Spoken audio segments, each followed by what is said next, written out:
Dear student, आज हम पढ़ेंगे क्लास 4th हिंदी लेसन 3।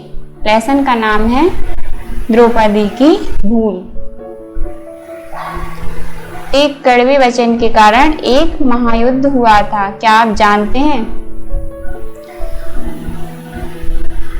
इस लेसन में महाभारत की कथा का वर्णन है कि द्रौपदी के एक वचन के कारण क्या हो गया था, महाभारत का युद्ध।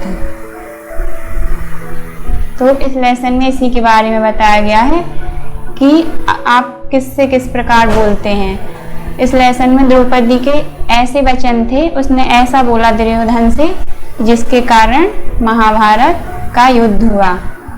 तो आइए हम इस लेसन को रीड करते हैं। सबसे पहले क्या है, दैनिक प्रसंग। पांडवों ने एक अद्भुत महल बनवाया जिसके उद्घाटन में सभी राजाओं और सुप्रसिद्ध व्यक्तियों को बुलाया। उसी अवसर की यह एक घटना है। पांडवों ने क्या बनवाया था, एक अद्भुत महल, मतलब बहुत सुंदर महल बनवाया जिसके उद्घाटन में पांडवों ने सभी राजाओं और प्रसिद्ध व्यक्तियों को बुलाया था। उसी समय की ये घटना है। तो आइए इस घटना को हम रीड करते हैं। सबसे पहले युधिष्ठिर क्या आता है, हाथ जोड़े, आइए महाराज आपका स्वागत है। एक राजा का स्वागत करता है। फिर एक राजा वो आता है और क्या बोलता है, वाह क्या सुंदर भवन है, देखकर मन प्रसन्न हो गया। तभी अर्जुन क्या बोलता है, आइए महाराज विराजिए। फिर दूसरा राजा क्या बोलता है, आपने वास्तव में बड़ा भव्य भवन बनाया है और साज सज्जा के तो कहने ही क्या, मतलब आपने बहुत सुंदर भवन बनाया है और सजावट तो बहुत ही अच्छी है। उसके बाद नेक्स्ट कौन बोलता है, सेवक क्या बोलता है, जलपान मतलब खाने पीने की सामग्री लेकर आता है और बोलता है कृपया लीजिए राजन, मतलब कुछ लीजिए। तो राजा क्या बोलता है, धन्यवाद। सुराहियों में से अंगूरों का मीठा रस परोसती सजी धजी युक्तियां। फिर है युक्ति। एक युक्ति मतलब एक महिला क्या बोलती है, राजन यह शरबत लीजिए, आशा है आपको पसंद आएगा। युक्ति क्या देती है, शरबत देती है।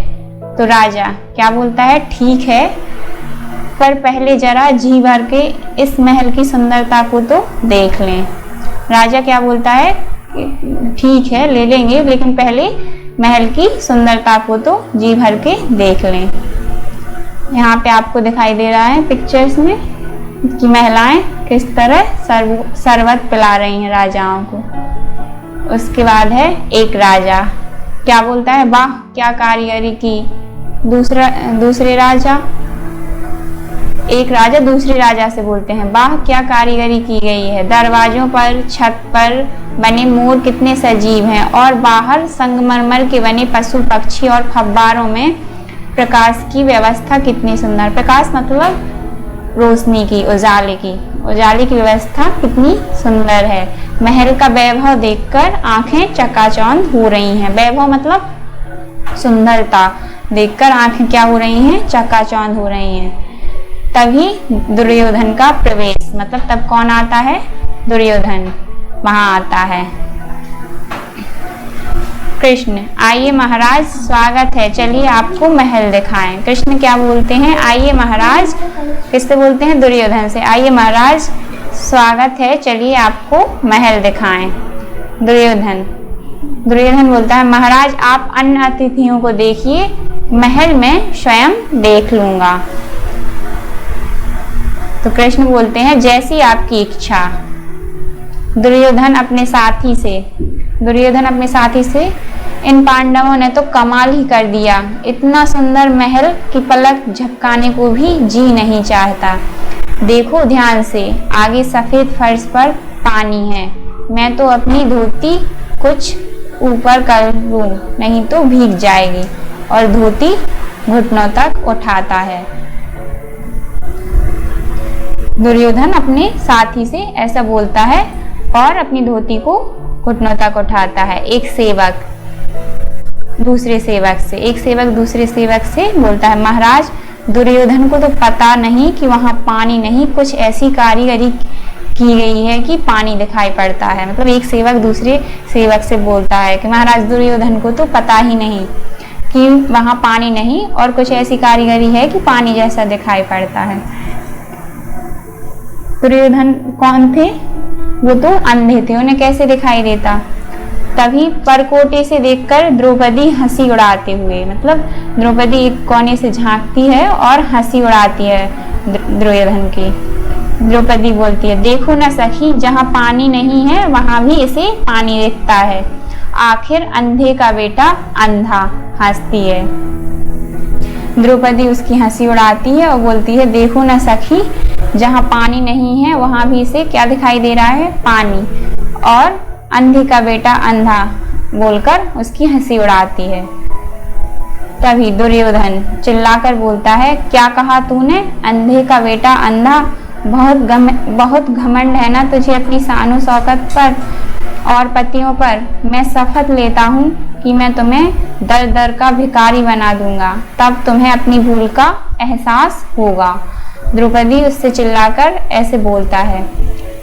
फिर कृष्ण क्या बोलते हैं? द्रौपदी, तुमने यह ठीक नहीं किया, कभी किसी का उपहास नहीं करना चाहिए। कृष्ण द्रौपदी को समझाते हैं कि तुमने ये ठीक नहीं किया, कभी किसी का उपहास मतलब मजाक नहीं करना चाहिए। दुर्योधन अपना बदला लिए बिना नहीं मानेगा नहीं, मतलब दुर्योधन अपना बदला लेगा तुमसे। तुमने गलत बोलकर अपने सुख सौभाग्य पर संकट बुला लिया है। कृष्ण ऐसा क्यों बोलते हैं? क्योंकि द्रौपदी ने दुर्योधन का मजाक उड़ाया था, इसलिए कृष्ण उसे समझाते हैं। और इसी बात पर बाद में महाभारत का युद्ध हुआ, जिसमें लाखों लोग मारे गए। तो आपको इस लेसन से पता चलता है कि महाभारत का युद्ध क्यों हुआ था, क्योंकि द्रौपदी ने दुर्योधन का मजाक उड़ाया था सबके सामने, जिस बात पर महाभारत का युद्ध हुआ। तो आपका होमवर्क है, आपको इस लेसन को रीड करना है और समझना है। अभी हम पाठ में आए, टिक द करेक्ट वर्ड ये देखते हैं। तो सबसे पहले है सही उत्तर पर टिक लगाओ। अर्जुन ने अतिथि से कहा, अर्जुन ने अतिथि से क्या कहा? बैठ जाओ या महाराज विराजिए। तो अर्जुन ने बोला था महाराज विराजिए, आप इस पर टिक लगाएंगे। फिर नेक्स्ट है अतिथि भवन की प्रशंसा कर रहे थे, दूसरा निंदा कर रहे थे। तो अतिथि भवन की क्या कर रहे थे? प्रशंसा, तो आप इस पर टिक करेंगे। नेक्स्ट है द्रौपदी ने दुर्योधन को वचन कहे। द्रौपदी ने दुर्योधन को कैसे वचन कहे? कटु मधुर, तो इसमें सही क्या है? कटु। फिर है नेक्स्ट, कृष्ण ने द्रौपदी का ध्यान उसकी सखियों की ओर दिलाया, उसकी गलती की ओर दिलाया। तो सही क्या है? उसकी गलती की ओर दिलाया, तो इस पे आप टिक करेंगे।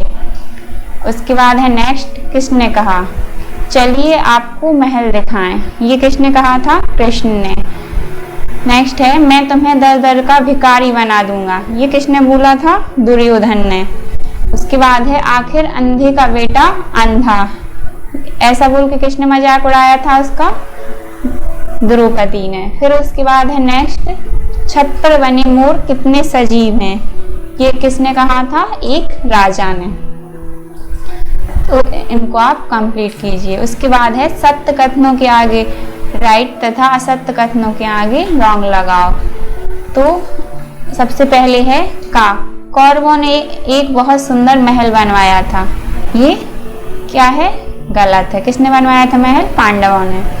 फिर है नेक्स्ट, सजी धजी युवतियां सुराहियों में अंगूरों का मीठा रस परोस रही थी, ये सही है, तो इस पे आप सही का निशान लगाएंगे। उसके बाद है महल का वैभव देखकर सभी की आंखें चकाचौंध हो रही थी, ये भी सही है। उसके बाद है नेक्स्ट, दुर्योधन को महल में भूमि के स्थान पर पानी दिखाई दिया, ये भी सत्य है। फिर है लास्ट, द्रौपदी ने दुर्योधन का उपहास करते हुए कहा, अंधे का पुत्र अंधा। ये भी सही है। तो इनको आप लेसन रीड करिए और इनको कंप्लीट करिए। ये आपका होमवर्क है। ओके।